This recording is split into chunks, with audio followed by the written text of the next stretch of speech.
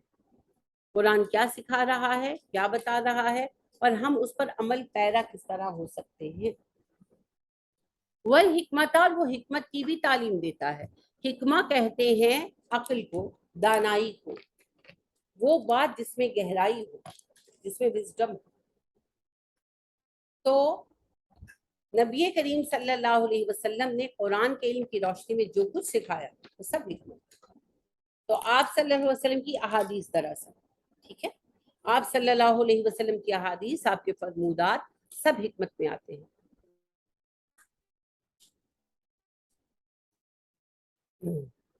وَيُعَلِّمُكُمْ، اور وہ تمہیں تعلیم دیتا ہے، ما جو لم نہیں تکونو تم تھے، تعلمون جانتے، اور وہ تمہیں تعلیم دیتا ہے ان چیزوں کی جو پہلے تم نہیں جانتے۔ یعنی قرآن مجید کی روشنی میں، وحی کی روشنی میں نبی کریم صلی اللہ علیہ وسلم نے وہ علوم اور وہ باتیں سکھائیں، ان چیزوں کے جواب دیے جو پہلے انسانوں کے علم میں نہیں تھے۔ وحی کی بہت ساری چیزیں ضائع کر دی گئی تھیں، یہود نے ضائع کی، اور بھی امتوں نے ایسی حرکتیں کی، اور بہت سارے سوالات تھے جن پر انسانوں کے پاس کوئی آفاقی علم نہیں تھا۔ نبی کریم صلی اللہ علیہ وسلم، کیونکہ آخری ہدایت، آخری میسج ہے قرآن، تو آپ صلی اللہ علیہ وسلم نے ان خالی گوشوں کا جواب دے دیا۔ لہٰذا قرآن مجید ان ساری باتوں کو مکمل طور پر بیان کرتا ہے۔ جن چیزوں کی ڈیٹیلز چاہیے تھی ان کا ڈیٹیل پلان دے دیا گیا، کچھ چیزیں تھیں جن کا صرف بیسک انسٹرکچر چاہیے تھا، انفراسٹرکچر چاہیے تھا، جو دے دیا گیا۔ اب اس کی ڈیٹیلنگ ہم خود کر سکتے ہیں، یعنی کہ زکوٰۃ کا سسٹم ہے، نماز کا سسٹم ہے، رمضان کی روزے کی تفصیلات ہے، ہر بات بتا دی گئی تفصیل کے ساتھ۔ لیکن جو ہمارا سوشل سسٹم ہے، جو ہمارا پولیٹیکل سسٹم ہے، اس کی ہمیں آؤٹ لائن بتا دی گئی ہے، بیسک، کہ یہ بنیاد ہونی چاہیے، باقی تفصیل ہم اس کی خود طے کر سکتے ہیں، اس میں کوئی حرج نہیں ہے۔ آپ پارلیمانی نظام رکھتے ہیں، آپ جمہوری نظام، آپ کیا کرنا چاہتے ہیں، بادشاہت رکھتے ہیں، اسلام کو کسی سے بحث نہیں ہے، خلافت رکھتے ہیں۔ اصل بات یہ ہے کہ جو بھی نظام ہو وہ اسلام پر چلے۔ تو بیسک آؤٹ لائن دے دی گئی، حدود دے دی گئی، ان حدود کے اندر رہ کر ہم لوگ اپنے لیے آؤٹ لائننگ، ڈیٹیلنگ جو ہے وہ خود کر سکتے ہیں۔ تو ہر ایک چیز کا جو ضروری علم تھا وہ ہمیں فراہم کر دیا گیا، اور نبی کریم صلی اللہ علیہ وسلم نے ہر اس سوال کا جواب دے دیا جو کہ ہم جاننا چاہتے تھے، جو انسانوں کے لیے جاننا ضروری تھا۔ تو یہ ایک پورا نظام ہے جو اللہ کی حکمت پر مبنی ہے، شرط یہ ہے کہ وہ نظام کہیں قائم کیا جائے۔ فَاذْكُرُونِی أَذْكُرْکُم، یہ کتنی بڑی بات اللہ فرما رہے ہیں، سادہ اور بہت اہم۔ اللہ کہہ رہے ہیں میں نے تمہارے لیے ہدایت اتار دی، نبی بھیج دیا، قبلہ بھی مقرر کر دیا، کتاب بھی دے دی۔ اب بات یہاں ختم ہوتی ہے، تم مجھے یاد رکھو گے تو میں تمہیں یاد رکھوں گا۔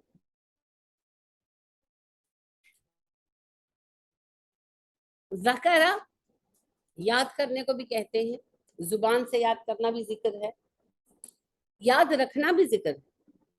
اللہ سبحانہ و تعالیٰ کو یاد رکھنے میں سارے ہی مرحلے آ جاتے ہیں۔ زبان سے ذکر کرنا، جیسے اذکار ہیں، سبحان اللہ، الحمدللہ، اللہ اکبر، ان کو پڑھتے رہنا، یہ بھی ذکر ہے۔ پھر قرآن مجید ذکر کی افضل شکل ہے، نماز سب سے افضل شکل ہے ذکر، کیونکہ اس میں سارے طرح کے اذکار اکٹھے ہو جاتے ہیں۔ یہ سارے ظاہری باتیں زبانی ذکر ہیں۔ پھر ایک ہے ذکر قلبی۔ ہمارے یہاں تو بڑے عجیب عجیب طریقے جاری کر دیے گئے ہیں کہ لائٹیں بند کر لو اور عجیب عجیب آوازیں نکالتے، نہیں، ذکر قلبی ایسی کوئی چیز نہیں۔ ذکر قلبی سے مراد ہے اللہ کو یاد رکھنا، ہر کام کرتے ہوئے اللہ کو یاد رکھنا۔ پھر وہی بات ہے کہ یوسف علیہ السلام کو کوئی نہیں دیکھ رہا تھا، انہیں احساس تھا اللہ دیکھ رہا ہے۔ اللہ کو یاد رکھنا، جب بھی کوئی کام کریں، کچھ بھی کرے، زندگی کے ہر وقت پہ اللہ کو ساتھ رکھنا، کیونکہ اللہ ہمیں ہر وقت، ہر جگہ، ہر حال میں دیکھ رہا ہے، وہ ہم پر حاضر و ناظر ہے۔ حدیث قدسی ہے، اللہ فرماتے ہیں اے ابن آدم، میں تمہیں یوں دیکھتا ہوں جیسے تم اپنے ہتھیلی پر پڑے رائی کے دانوں کو دیکھتے ہو۔